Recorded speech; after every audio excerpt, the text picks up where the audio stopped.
Assalamualaikum warahmatullahi wabarakatuh.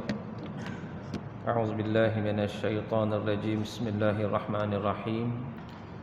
Alhamdulillahi rabbil alamin wassalatu wassalamu ala asyrafil anbiya'i wal mursalin wa ala alihi wa sahbihi ajma'in. Rabbi shrah li sadri wa yassir li amri wahlul 'uqdatam min lisani yafqahu qawli, amma ba'd.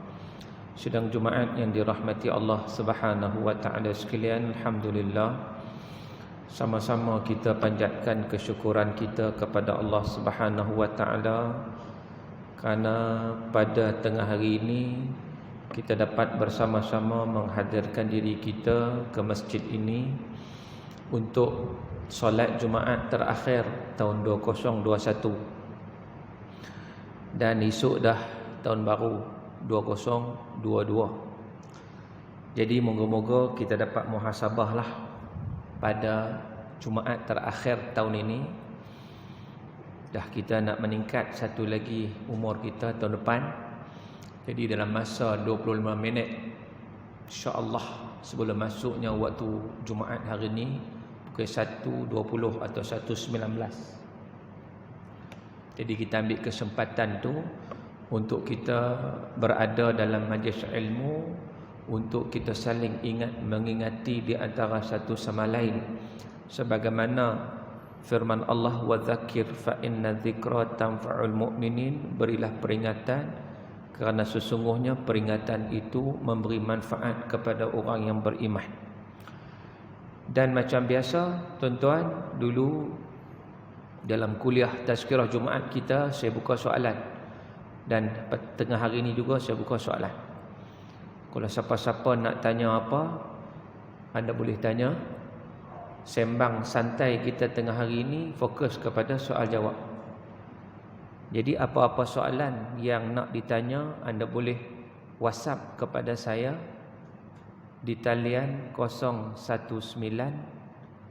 324 1364. Seulang sekali lagi, siapa-siapa ada soalan nak tanya apa boleh tanya. Anda boleh menghantar soalan anda kepada saya di talian 019 324 1364. Baik, anda boleh hantar soalan daripada sekarang. Dan sebelum saya nak jawab soalan, saya nak bincang sedikit. Jangan telefon jangan telefon, hantar soalannya. Saya nak bincang sikit satu hadis Nabi SAW yang diriwayatkan oleh Al-Imam At-Tirmizi. Nabi kata apa? La tazulu qadama 'abdin yawmal qiyamah hatta yus'ala an arba'.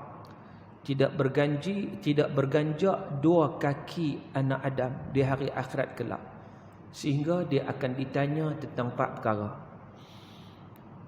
Sebenar kita ujung tahun ni kita nak muhasabah yang kita petik daripada hadis Nabi ni untuk kita menghayati apa pesanan Rasulullah sallallahu alaihi wasallam supaya waktu yang berlalu dalam kehidupan kita tidak sia-sia. Semoga 2021 yang berakhir hari ini memberi suatu impak positif dalam kehidupan kita untuk kita menyambut 2022. Sebab kadang-kadang ada orang dia seronok sambut bunga api malam ni lah, 12:30 malam, dia seronok. Tapi dia tak ingat bahawa bila meningkatnya tahun, maknanya meningkatlah umur kita. Dan sebenarnya bila meningkat umur kita, maksudnya atas dunia ni umur kita makin singkat, dan kepada alam barzah itu makin dekat.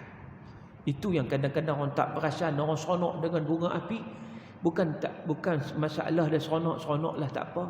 Tapi jangan sampai kita lupa apa peranan dan tanggungjawab kita sebagai hamba Allah Subhanahu wa taala di atas muka bumi ni, yang Allah sebut, wa ma khalaqtul jinna wal insa illa liya'budun. Kata Allah, tidak aku ciptakan jin dan manusia kecuali supaya mereka itu memperhambakan diri kepadaku, kata Allah. Jadi tugas kita tu kita buat dah sepanjang 2021, yang kita nak mai 2022, yang kita tak tahu lama mana lagi yang Allah nak bagi umurnya kepada kita. Umur kita tu Allah nak bagi lama mana lagi Allah nak bagi umur pada kita ni, tuan-tuan. Jadi Nabi kata di akhirat esok tidak berganjak dua kaki anak Adam ni di akhirat sehingga ditanya 4 perkara. Apa dia 4 perkara itu? Yang pertama an umrihi, kata Nabi, dia akan ditanya tentang umurnya. Allah tanya ni umur ni, waktu yang berlalu sejak kita dilahirkan, sejak kita balik. Waktu sebelum balik tak apa, itu semua dimaafkan. Kita buat apa pun tak apa sebelum balik tak dikira lagi. Tapi sejak kita balik sampai saat ini, sampai saat kematian kita, bagaimana kita gunakan masa-masa yang Allah anugerahkan pada kita ini? Adakah kita guna untuk kuliah ilmu ni hari Jumaat je? Hari lain kita tak mai. Hari lain kita tak mai, tuan-tuan. Orang duk bising apa ni masjid, penjarakan fizikal, penjarakan. Hak duk bising tak mai masjid pun. Tak mai pun. Dia mai hari Jumaat je. Hari lain dia tak mai. Tuan-tuan, penjarakan tu ada sebab. Hari ni di Mekah Al-Mukarramah, oleh kerana kes naik, dia buat semula penjarakan. Bukan tak kes macam kes Omikron, tak Omikron naik di Saudi. Dan ada juga jemaah-jemaah kita yang sangkut sebab positif. Jadi dia buat penjarakan. Yang pentingnya penjarakan tak penjarakan, mai masjid dulu, itu pertama sekali.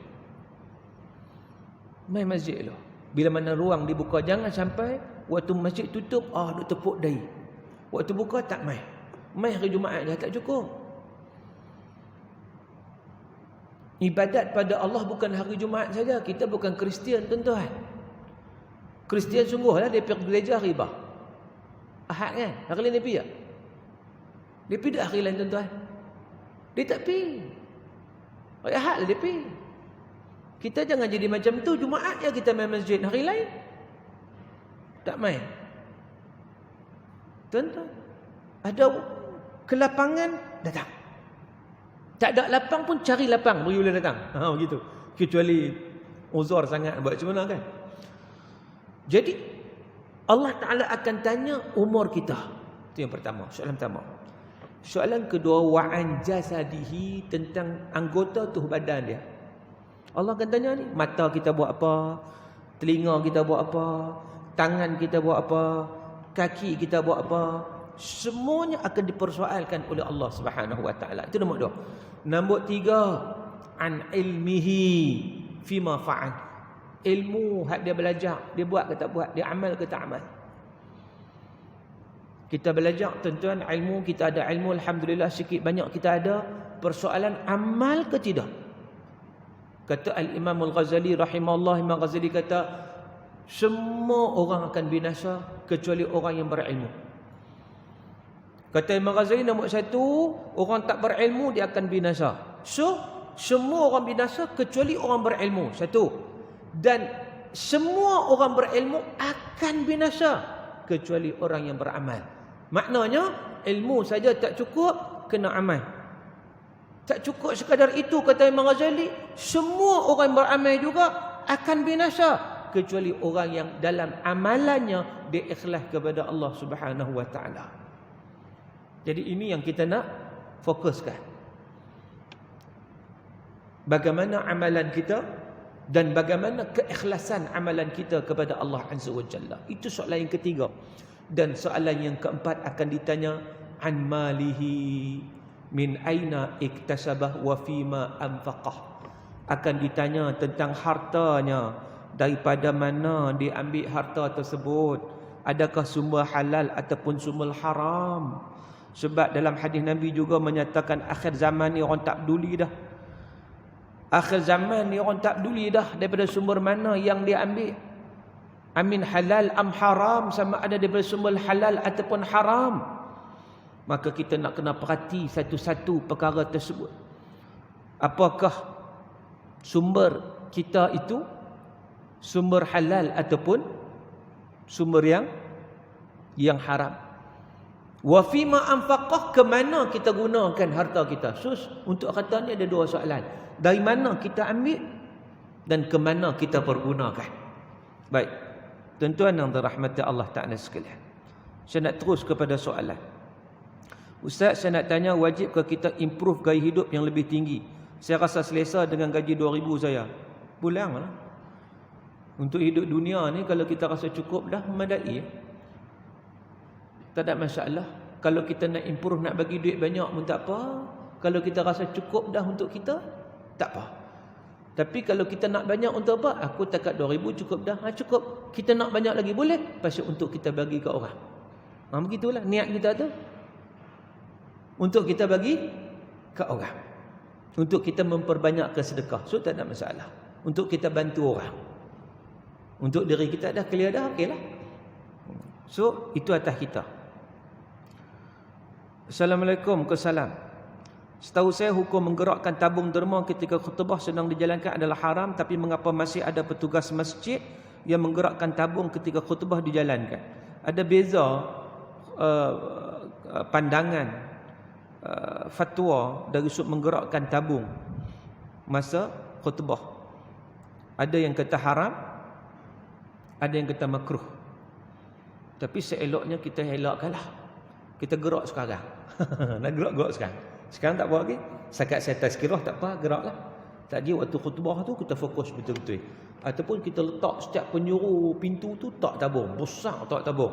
Kau tak mau derma lagi, tak apa, tak payahlah. Kita bagi macam tu. Okey. Soalan. Ada yang soalan dia hantar video ke saya. Video saya takkan buka, nak satu hai pula. Ustaz, saya nak tanya, apa kaitan surah Al-Kahfi dengan Dajjal, sedangkan tak ada nama Dajjal pun dalam surah Al-Kahfi? Tak ada nama Dajjal, tapi Nabi kata. Nabi SAW kata, man hafidha 10 ayat min awali surat Al-Kahfi wa fi riwayatin min akhiri surat Al-Kahfi usima min ad-Dajjal. Siapa yang hafal 10 ayat, sama ada daripada mula atau hujung surah Al-Kahfi, maka kata Nabi akan diselamatkan daripada Dajjal.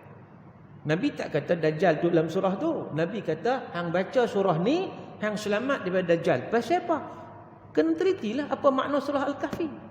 Surah Al-Kahfi ni cerita soal akidah, tuan-tuan, sebenarnya. Kalau betul-betul kita baca. Innahum fityatun amanu bi rabbihim wa zidnahum huda. Mereka itu pemuda-pemuda yang beriman. Mereka pertahankan akidah mereka di saat raja sampai rakyat jelata semua kufur. Bukan takat kufur, depa pula nak dipaksa kufur. Maka selamatkan diri mereka. Maka selamatkan diri mereka bukan kerana semata-mata diri, maka nak selamatkan akidah mereka. Walaupun kiri, kanan, depan, belakang semua murtad, maka tetap nak mempertahankan akidah sampailah maka tidur dalam gua yang Allah tidurkan mereka selama 300 tahun atau 309 tahun. Jadi nak cerita apa, tuan-tuan? Dajjal datang menggugat akidah. Kiri, kanan, depan, belakang orang pakai ikut Dajjal. So kita nak ikut tak ikut? Kalau akidah kita mantap. Sebab tu saya duk tengok orang hari ni duduk cari bila Dajjal datang, bila Dajjal datang. Kita dalam hukum syarak, Nabi tak tuntut pada kita nak pergi cari bila Dajjal datang. Sampai masa dia datang. Tapi kita dituntut untuk buat preparation, untuk buat persediaan, untuk menghadapi apa juga kemungkinan. Datanglah apa pun. Hatta Dajjal pun datang. Kita dah prepared dah. Kita dah well prepared. Hak tu. Ni duk sibuk duk cari bila mai. Kan? Waktu macam-macam teori duk ada, teori konspirasi lah, teori Dajjal dan macam-macam teori yang jauh daripada asas yang disebut dalam hadis Nabi SAW. Jadi kita get prepared. Antara prepared apa? Surah Al-Kahfi. Apatah lagi hari Jumaat ni memang ada hadis khusus. Nabi kata, man qara'a surat Al-Kahfi yaumal Jum'ah adha Allahu lahu ma bainal Jum'atain. Nabi kata, hadis sahih, tuan-tuan. Nabi kata, siapa yang baca surah Al-Kahfi pada hari Jumaat, adha Allahu lahu, Allah bagi nur kepadanya, Allah bagi cahaya kepadanya, ma bainal Jum'atan, sampai Jumaat yang akan datang. Nur ni, kata Syekh Al-Mutawalli Sya'rawi, dia kata apa? Nur di sini maksud nur maknawi, bukan nur hissi. Nur maknawi ni dalam bentuk hidayah yang Allah bagi, iman yang Allah bagi, ketenangan, rahmat yang Allah bagi. Macam juga nur hissi. Nur hissi ni apa? Cahaya matahari.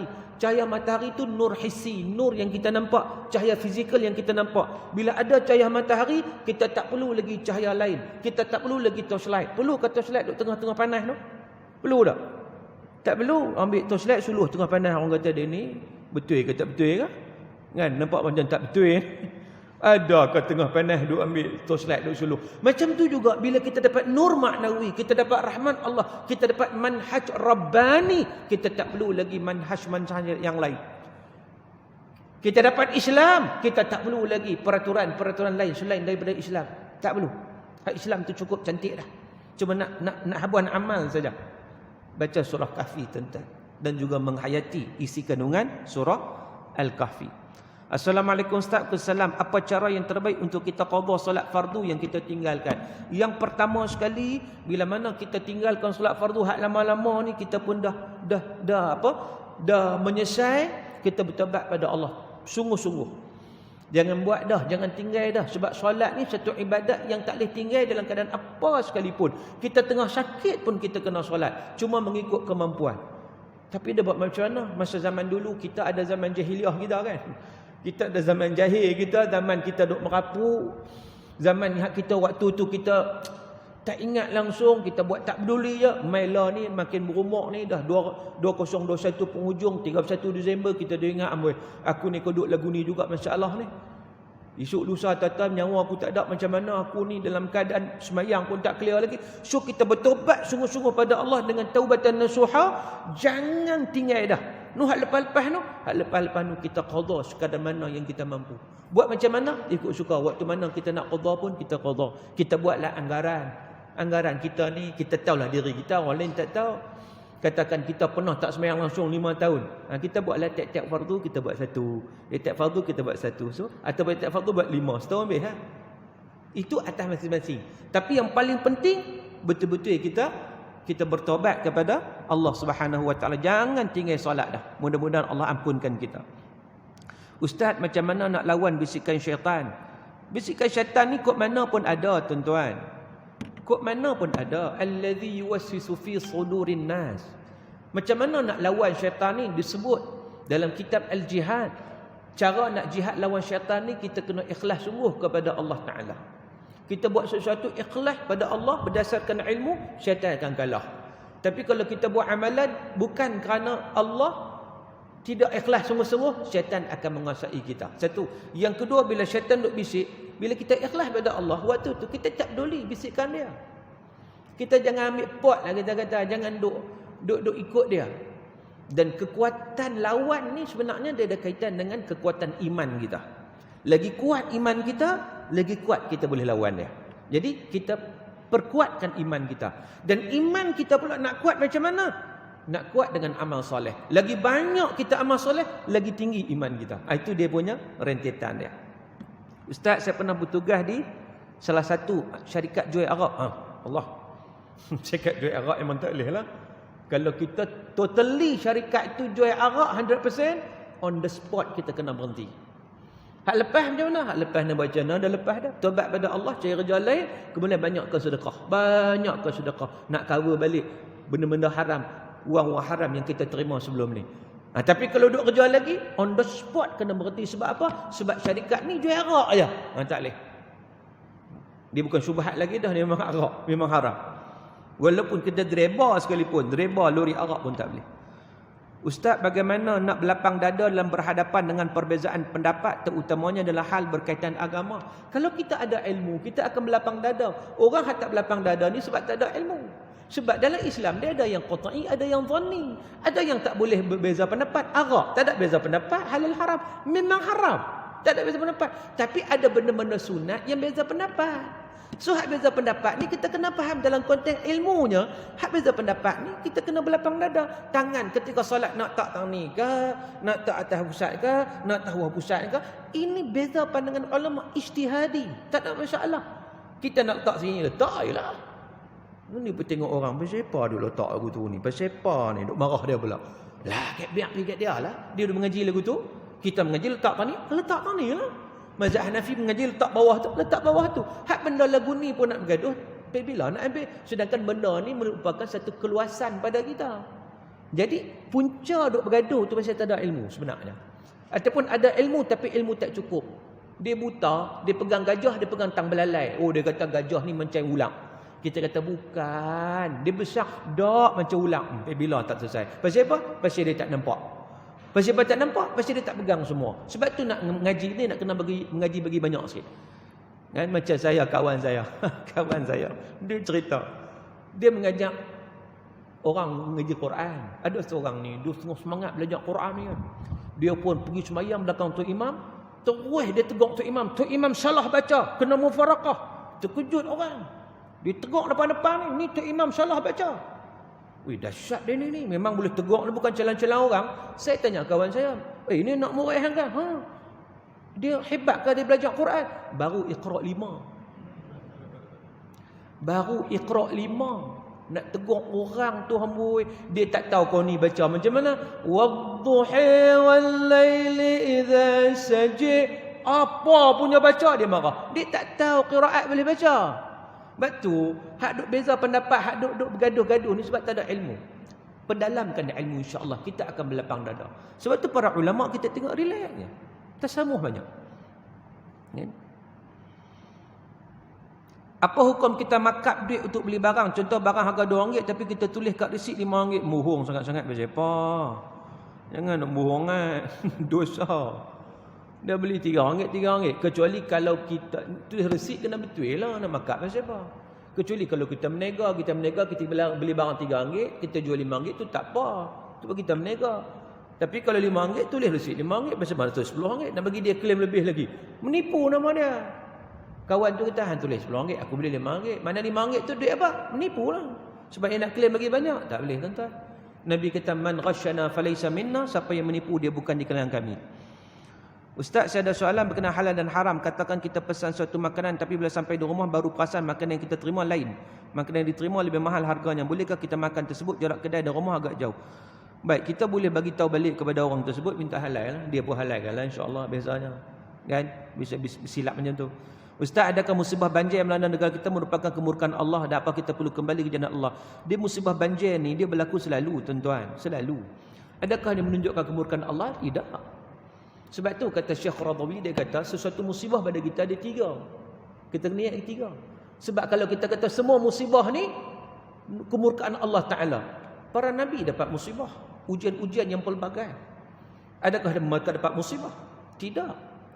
Nabi SAW diuji dengan dibaling batu. Adakah itu musibah bagi Nabi? Itu akan menunjukkan kemurkaan Allah? No. Wal'iyadzubillah. Jangan berkata sedemikian. Sebab itu kata para ulama, ujian ni yang pertama untuk orang beriman, untuk Allah angkat kedudukan orang beriman. Setiap orang akan diuji. Dalam surah Al-Ankabut Allah sebut ahasiban nasu an yutraku an yaqulu amanna wa hum la yuftanun. Apakah manusia mudah nak menyatakan aku beriman pada Allah sedangkan mereka tidak diuji? Maknanya ujian itu satu kepastian terhadap orang yang beriman kepada Allah. Jadi yang pertama sekali ujian itu untuk Allah angkat kedudukan orang beriman. Satu. Yang kedua untuk orang lalai. Ujian untuk orang lalai. Ujian dia bagaimana? Untuk peringatan, la'allahum yarji'un, moga-moga mereka kembali kepada jalan. Yang ketiga, untuk orang yang memang betul-betul engkar, orang kata rebuih tak empuk ni, ini memang sebagai balasan pada dia. So ada 3 kategori yang kita kata ujian tersebut. Jadi kita tak tahulah kita hak mana. Kita harap pertama lah nak angkat kedudukan kita di sisi Allah Subhanahu wa taala. Assalamualaikum. Apa hukumnya orang baca Quran sebelum solat Jumaat dengan kuat serta jemaah lain solat sunat? Ibadat yang lebih aula dilakukan sewaktu menunggu solat Jumaat sebelum khatib berkhutbah. Nak baca Quran pun boleh, tapi kita jangan kuat sangat, jangan ganggu orang. Kan? Nak solat pun boleh atau apa-apa juga. Ya, apa-apa juga perkara yang kita lakukan. Baik, masa dah tamat. Setakat itulah yang dapat kita bincang. InsyaAllah nanti kita akan sambung lain kali. Wallahu a'lam wa sallallahu ala sayyidina Muhammadin wa ala alihi wa sahbihi wa baraka wa sallam. Wassalamualaikum warahmatullahi wabarakatuh.